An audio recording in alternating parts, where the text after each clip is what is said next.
and we work with challenger brands across many categories, from food and drink to tech to consumer to B2B.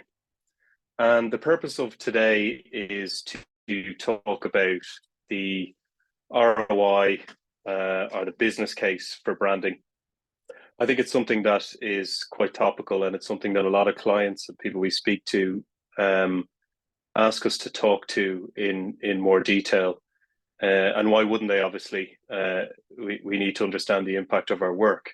But equally, it can be difficult and tricky to put a pin in the impact of branding, because it can be quite ill-defined. The definition is quite loose, and the definition is quite wide. So it's harder to define and understand the impact of branding than potentially short-term activation type work. So what we wanted to do with today was pull together the research that we've looked into and are familiar with, and bring together a presentation and a webinar on the impact of brand and how we can understand it, and how this can then help us build business cases for brand work, and also how we build a brand to deliver the impacts that I'm going to talk about. So in terms of an agenda, I'm going to talk about a definition. We'll just try and orient ourselves around what a brand is, what branding is. We will talk about some of the studies and some of the numbers behind brand building and the impact that it can have. I'll then talk about the how. So it'll be nice to see the impact of brand building and the impact it can have on your P&L and your business. But more importantly, how do you do that? So what goes into building a strong brand that delivers those results? We'll then circle back a little bit and talk about why invest in branding, and how do you balance that with more short-term or other media or marketing activities. And finally, we'll speak about some examples that bring it to life. I'm on my own here today, so I'm not really manning the chat box at the moment, but if we could keep questions till the end, we'll have loads of time. That'd be appreciated. So first off, a disclaimer: this is a high-level overview. I'm not the researcher that did this work, but what I have done is pull together a lot of the most interesting pieces of research and bring it to life. The white paper that we've created and will circulate afterwards also brings it to life in a bit more detail, with all sort of the links to the research that underpin the data we'll talk about. So the challenge today, and what I want to talk about, is proving the return on brand building. And how do we prove the value of brands? What impact does it have on a company's balance sheet, P&L, cash, etc.? I think we all intuitively know strong brands can command higher prices, higher sales, higher business value. We know, and we're probably consumers that pay more for branded products, even when they're the same as lesser branded products. But how do we prove it? And I think, this graphic here is a really nice illustration of the power of brand, and in what is a very homogeneous product. I'm sure Boulevard water on the right tastes or has something in it that's nicer than the 35 pence water, but generally it's an homogeneous product, and the power of brand has differentiated the price hugely. So we want to unpick some of this and understand why that happens, and why it happens in consumers' minds and wallets. But first, what is a brand? So I like this definition. A brand is a person's gut feeling about a product, service, or company.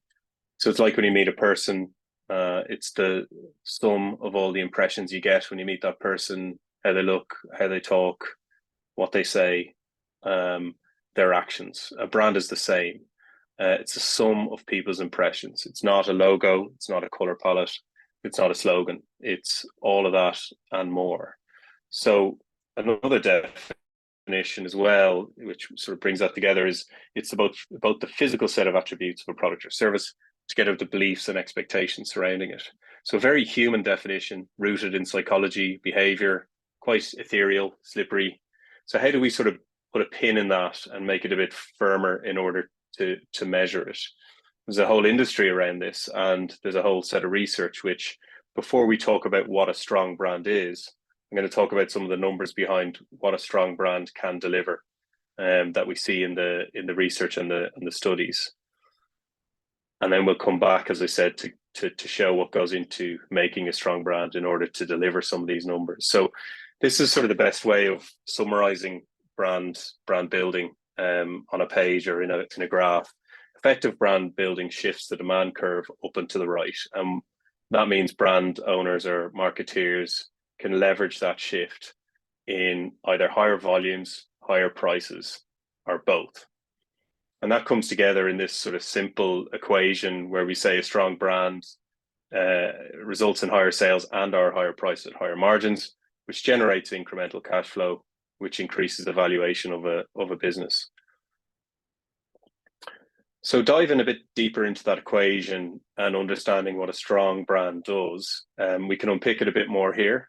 So we talked about a strong brand protecting or increasing your future cash flows by having higher prices, higher margins, higher sales. It does that by increasing brand preference, which basically means more customers are willing to buy your product or service compared to competitors, and more of them are willing to pay a higher price. So more volume at potentially a higher price. And they do that by these four mechanisms. Strong brands deliver these incremental cash flows by four mechanisms, which we're going to come back to later. But they make the brand quick and easy to remember in the category. So when I think of a category, I think of that brand, and it's quick and easy to remember. So when I think of jeans, I think of Levi's, or I think of a TV, I might think of Sony.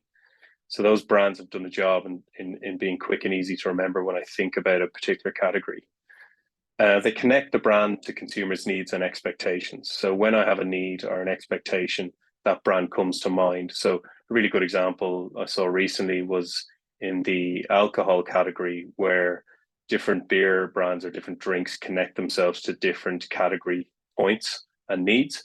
So for example, if I think of a beer, cold beer on the beach, I would think of Corona rather than Guinness in my mind. And if I thought of a Christmas warm pub, I would probably think of a Guinness ahead of a Corona. So those brands have done a job in matching their brands to certain needs and expectations. Also by being uniquely distinctive versus competitors. So this means looking different, feeling different, and being distinct and standing out in their category so people don't forget them and keep them front of mind. And finally, by creating and reinforcing positive brand associations with feelings and emotions, and leveraging storytelling. And there's a ton of data we'll go into that shows that leveraging emotion helps people feel better about your brand and helps them be more positively disposed to your brand when it comes to purchase. So that's sort of the whistle stop summary of how what a strong brand results in and what goes into doing that. And we'll come back to those sort of 4 points and the science and some tips around what that means for building a brand. But first, we do a quick tour of some of the studies that underpin the numbers around what a strong brand can deliver. On sales, this study is by Millward Brown, and it looked at a section of brands and the impact of high-powered brands, what they called here, so highly branded, strongly branded companies on their sales volume. And you can see there that 3 times highly branded companies return 3 times medium and up to 5 times low branded companies in terms of sales volume. And what does highly powerful branded companies mean in this study? It means meaningful, salient, and different. So meaningful is a brand that builds emotional affinity and meets the needs of the customer. It indicates the extent that a brand has built an emotional connection and are seen to deliver against consumer needs. Salient is being front of mind and being available in the customer's mind. And when they think of a category, they think of that brand. And different is a point of difference. So it's unique, it sets trends, it sets itself apart from the category. It might offer something slightly different or lead in terms of trends and brand and communication. So that's sales. Again, we see it on price, and obviously this stands to logic. I'm sure lots of us have paid more for brands that are branded versus very similar products that are less well branded. And you can see in the study again by the same company on the left Strong brands command an average price premium of 13% higher than weaker, and 6% than average brands, and they also achieve higher operating profit as a proportion of revenue. And again, the inputs that go into this are meaningful in different brands. So again, similar to the prior study. The study on the right is in the grocery category, and it found that for the exact same product, exact same ingredients, the only difference was the strength of the brand. That highly branded products and companies returned a price premium of up to 26% on those that weren't as strongly branded. So price, we see 13 to 26% premium for branded companies. This translates as well into margin. Another study here from Marketing Standards Board in the food and beverage sector. Brand-centric companies achieved 20-30% income margins versus more commoditized distribution-based competitors that are in the single digits. Again, it stands to logic based on some of the previous slides we've discussed. And then if a brand increases consumers' brand preference and they spend more and spend more often, it obviously creates a more valuable brand asset for the business, and that is therefore reflected in stock prices, all of the things being equal. And you can see here two studies from Brand Finance and Brand Z that show highly branded companies outperforming various stock indices. So whistle-stop tour, brand building shifts that demand curve up and to the right. It can be leveraged through sales growth, price increases, margin increases, and a higher asset value. And obviously, as a trend, we're seeing a lot more of this over the last number of decades, where companies on the S&P, their balance sheets comprise a significantly larger proportion of intangible assets and branded assets. And if that interests you, Brand Finance do a lot of work on that and rank global companies based on their brand strength and the strength of the brands they hold in their balance sheet. So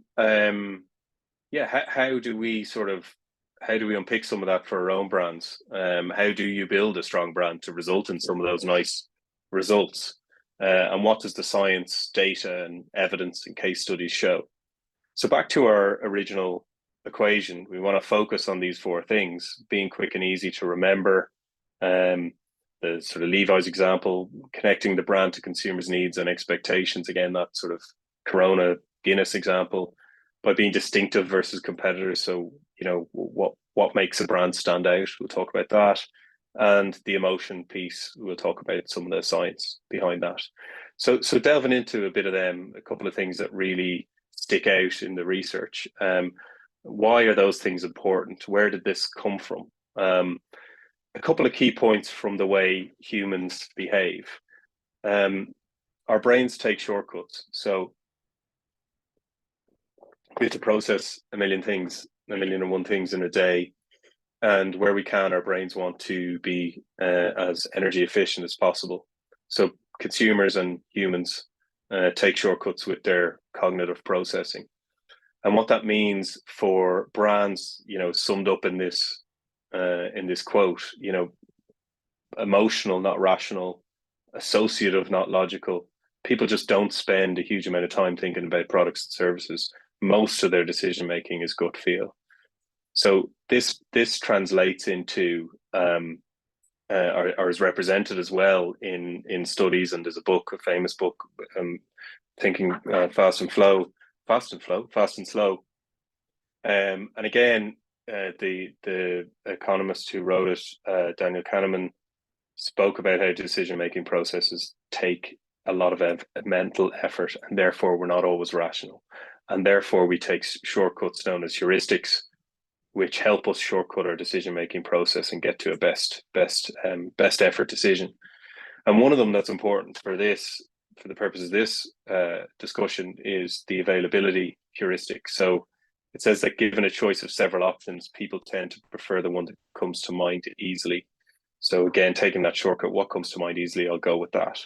And that translates from a branding perspective, for brand building perspective, into this concept of mental availability. And mental availability is essentially summed up here, and it's the brand that gets remembered the most gets bought the most. So Byron Sharp talks about how brands that are easier to buy, that have physical and mental availability, have more market share. So physical availability is obviously distribution and other things. Mental availability is essentially a consumer noticing, recognizing, or thinking of a brand when considering a purchase, and the brand living in the consumer's brain. So again, to my example, when I'm buying jeans, I think of Levi's. When I'm buying a TV, I think of Sony. When I'm buying ice cream, I might think of Ben and Jerry's or Haagen-Dazs. And there's a ton of studies again that underpin this, that a high level of mental availability among consumers, brands with that are more likely to experience increased sales, acquisition, and profit growth. Next, on the emotional front, and some more sort of heuristics, humans are emotional, and I think sometimes this can be forgotten, particularly in the B2B space, where there's a lot of rational brand building and messaging, and there's a huge opportunity to leverage this more for all brands. But the reason behind it is primarily that appealing to customers' emotions helps people remember brands. We remember brands that appeal to us emotively quicker than we will remember other brands. So firstly, that helps the brand live in consumers' heads and not be forgotten. And secondly, it also primes you if you feel affinity or feel connected to a brand.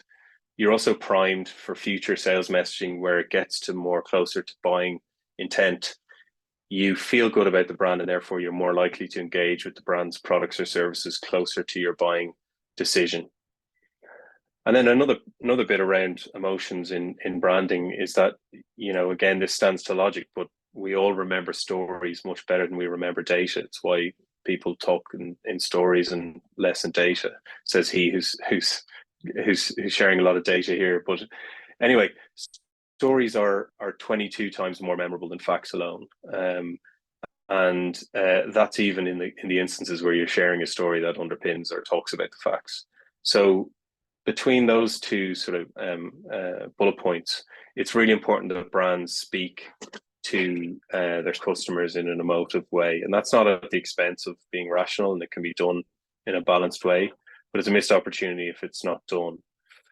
And another heuristic that underpins this is the effect heuristic. And it basically says that if we like a brand and it makes us feel good, we're more likely to have thoughts about the products and services it sells. So if we feel good about an overall brand, we're more likely to feel good and engage with what they ultimately offer to the market.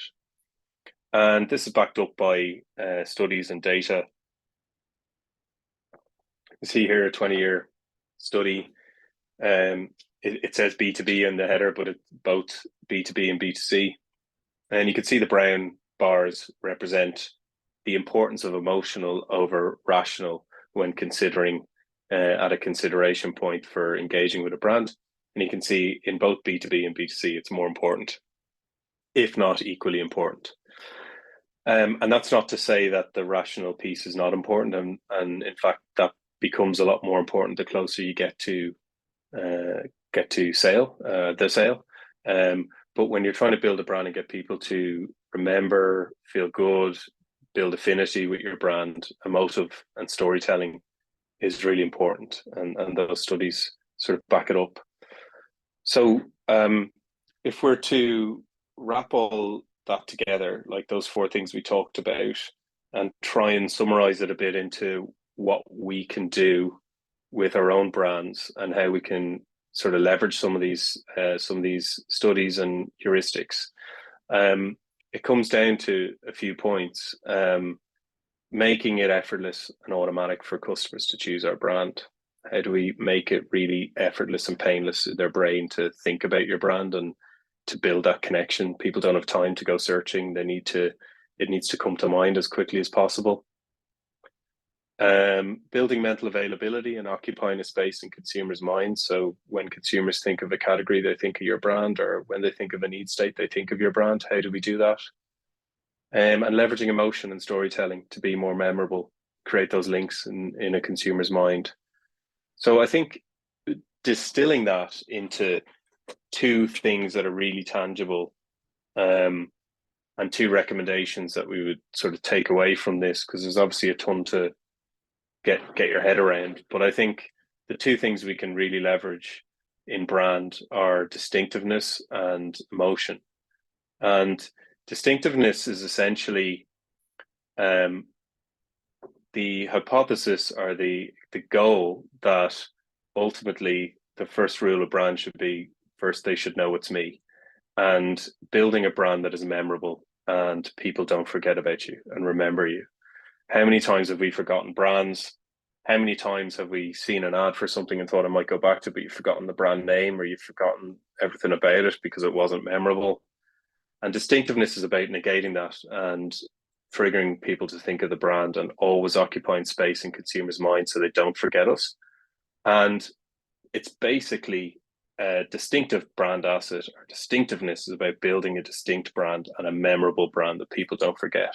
And that can be done by building associations and recognition, and it can be done across any aspect of a brand identity, from logo to slogan to color to typography to mascots. And distinctive brand assets are key in order to build that, occupy that space in consumers' minds and be memorable as a brand. And we're going to just share some examples that we'll all probably know. So color, these two different categories, very distinct colors.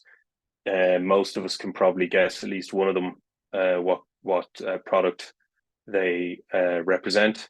And the color is a really distinctive brand asset that these brands own. So Tiffany and Dairy Milk, and you can see even Tiffany in their photography, that color, and even the basketball there in their social asset, that color is weaved through everything. So it's always priming the consumer's mind to remember the brand. And it's those little touches that all add up to a distinctive color brand asset. Some other examples of distinctive brand assets that help with this memorability. The Heinz tombstone up the top right, we know what brand that is without seeing the name. The typeface for Lego there, again, you can change the words, but you know the brand. Our Innocent's tone of voice, it's famous, everyone knows, you could cover the brand and you know it's them. The Monzo card was a really good example of a distinctive brand asset that you just knew it was Monzo, and it brought to mind, if you were then entering the category and thinking you wanted a digital mobile banking app, you would think of Monzo and think of that card, and it created that element of FOMO and wanting to be a part of something. And then even like taglines like Hinge, designed to be deleted. It's a dating app that pins its colors to the mast and says, we want you to delete us because we want to be a success. And it's really memorable sort of tagline. And then mascots, and Tony the Tiger and MailChimp's Monkey. Mascots are a really good example of distinctive brand assets that are underutilized and deliver significant returns in terms of memorability, both in brand and in advertising. So particularly if you're in the B2B space, there's a huge opportunity to lean into that more, to help build a memorable brand. So distinctive brand assets is building distinctiveness is one. And I think a side note on B2B, and we had a talk on this recently that you can refer back to on our website, but in the B2B space, up to 95% of buyers aren't actively in market, and they could be in market in a year's time. And if you're only talking to the 5%, or the 5% of the only people that see your brand, you're missing out obviously on that 95%.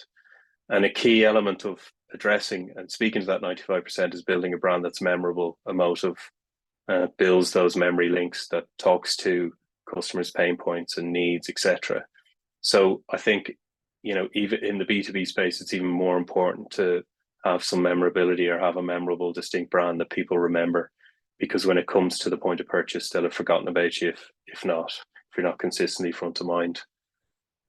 The next one is harnessing emotions, and we talked earlier about how the effect heuristic says that if we like a brand and we have affinity to it and it's built an emotive connection with us, we're more likely to hold positive beliefs about its products and services. So it's incumbent on us to advertise and build a brand that people like, and therefore have an emotional affinity to, and therefore are more likely to buy and engage with. And also, as I mentioned earlier, if you're doing that and building a brand that has that sort of messaging and storytelling, customers are also more likely to engage in short-term sales. So it helps both with building a brand and building brand presence and addressing that, a portion of the market that aren't ready to buy, but also it helps prime customers who are ready to buy. And this is equally important in B2C and B2B. And again, B2B, it's important to remember that the people at the end of the phone or the website or email are people too. So emotions are equally important, as we've seen in the data earlier, for B2B brand building. And again, Psychology Today here quote, when evaluating brands, consumers primarily use emotions. So what sort of brands do this well, and how could we weave some of this into our brand identity and storytelling? And I think it's important to dwell on the rise of purpose-led brands, and the authenticity are not a side of purpose-led brands. Obviously, it's important to back it up and not do it in a inauthentic way. But we're seeing from the research that consumers are increasingly demanding more from their brands, particularly younger generations. They want brands to do, to engage in social activity more so, or believe they have a bigger part to play than governments even. And brands that build purpose and talk to purpose and give something back, or talk about a deeper purpose and mission, build high levels of emotive and affinity and loyalty with customers, because customers see themselves in those brands and want to engage with them. So obviously some examples here that we all probably recognize, but yeah, just thought it was a useful bit to bring in here in terms of that emotive brand building. And that's also brought to life a bit in sort of story-led brand building. So you'll notice here all of these brands are more emotive and less functional. There's no price here, there's no functional benefits. It's all about the story and mission behind the brand. And like Tony's is a great example of that.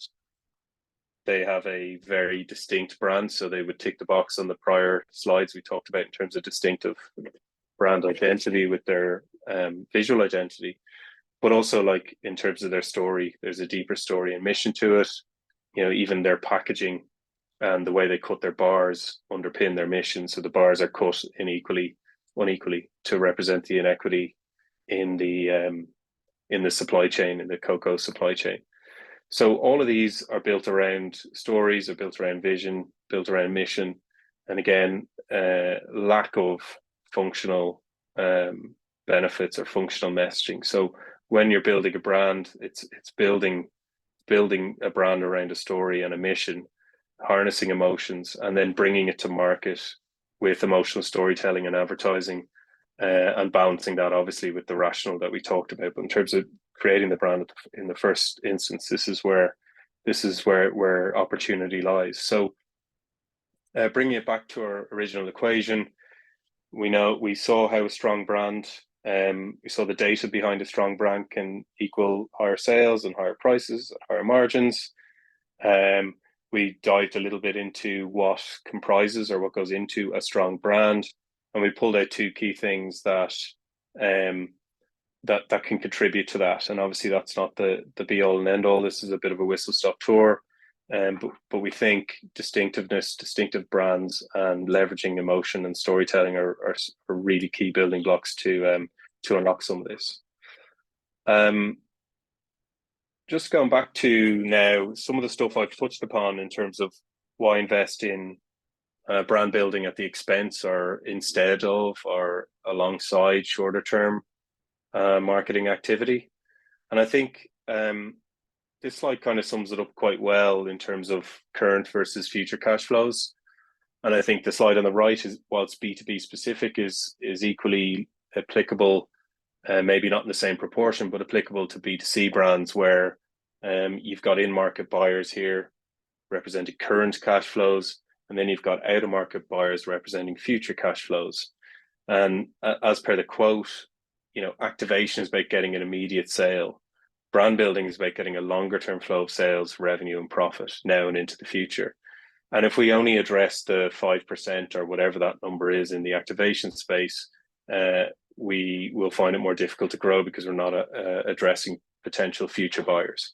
And everything we've talked about to date and the brand building business case and what you can do to unlock growth is playing in that space on the right there, out of market buyers, and building a brand to appeal to them and for them to build affinity with and to remember your brand, and for your brand to stand out for when they come to engage. Your brand is top of mind and top of their list. So getting that balance right is important. Otherwise, you're just playing in that 5% or whatever it is in your own category. And then this slide sort of sums it up. It's doing both. So sales activation converts brand preference into immediate responses, high efficiency and ROI. And brand building takes time. It builds the preference, reduces price sensitivity, and it's the main driver of long-term growth and profit. So if we want to grow, we want to need to do both. And the optimum mix varies, but you can see there on the right, B2C and B2B between 46 and 62% brand, the remainder activation, and it varies by category. But again, it's about getting that mix and ensuring that you unlock people who are ready to buy, but also people who will come into the market in time. So some examples. Obviously, this is probably a well-trodden example, but I think it's just a really good example of some of the stuff we talked about. Repositioning a brand from being sort of health-focused, less mission-based, into something that really cut through.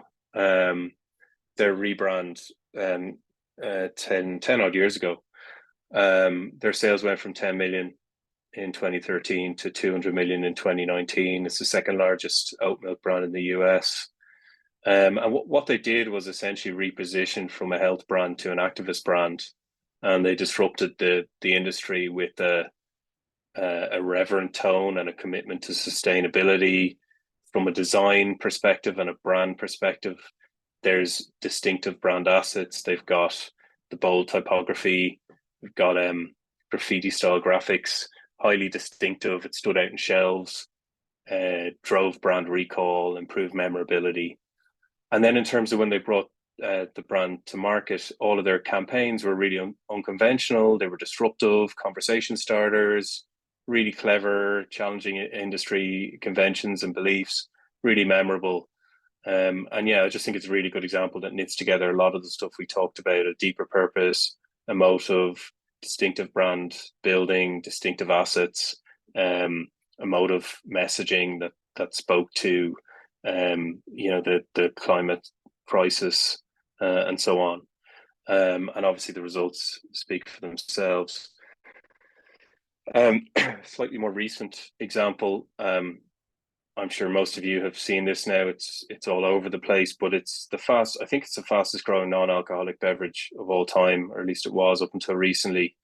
And it's a water product, but they've just leaned in on really distinctive brand assets, really irreverent communication. You can see their tone of voice, like even their job out there for the PR director. It's just so distinct, so them, very irreverent, very humorful, and they've just grown gung ho really since inception, and they've just been totally subverted the norms. Like, it does not look like a water; it looks like a beer, I guess, and even the name is, the founder talked about naming it in the most finding the most nonsensical name he could get in order to get people to just pick it off the shelf and go, what the hell is that? And once they picked it off the shelf, they'd probably won. So another example, as I said, of, there's storytelling, there's humor, there's irreverence, there's really distinctive brand assets that are really hard to ignore and forget. So it builds that memorability. And yeah, I think it's a really good example of a brand doing something different and standing out and growing on the back of it. So a couple of examples there, and they're sort of longer term. And I think it's also important to look at, particularly when you're dealing with high growth challenger brands like we do a lot, to look at payback periods being tighter and quicker, and um, understanding that, you know, a lot of the studies we talked about were quite macro. What does it mean on a micro level? And there's some examples here from our own work that you know, that we're really sort of close to, and look to understand and win awards on the back of the impact we have on the businesses we work with. But, you know, food and drink brand up the top left, double the turnover year on year in 1 year. Tech brand in the middle there, 3x their user base inside a year and double their revenue inside a year. So you're talking sort of paybacks in months rather than years. And then some other nice stats around speed to market, investment raised, that sort of good stuff. So it doesn't necessarily have to translate into P&L specifics. It can also be raising investment, selling your business, exiting, etc. So before we have a couple of questions, just I think the 5 key takeaways from this. Firstly, your brand is your lever to boost future cash flows, improve margins, and increase resilience. We talked about that. We talked about addressing the people out of market. We talked about highly branded companies, strongly branded companies, commanding higher prices and our higher volumes, and therefore increasing cash flows. Secondly, think of mental shortcuts in purchase decision making, and brands that are easily remembered are more likely to get bought. And what does that mean for our brand? It means being memorable, building distinctive brand assets, connecting our brand to entry points that people engage in the market, and making them think of those associations, like the Corona and Guinness example. Strong brands. So from the studies, strong brands are meaningful, distinct, and salient. They're recognizable versus competitors, and they come quickly to mind in the buying moment. Again, we talked about this, and we talked about, again, it goes back to those recommendations. All of this stuff is laddering back to the distinctive brand assets and emotion and storytelling. Again, associations and emotions are important in boosting brand recall. By creating positive brand feelings, we prime audiences to better respond to sales messaging. So people further away from purchase, we can prime them with positive brand associations, and then when they come to purchase, they respond better to the sales messaging. And investments won't necessarily drive immediate term returns, despite some of the examples I shared from our own work. But we need to monitor brand health over time to see the impact of our efforts on preference-based sales and price sensitivity.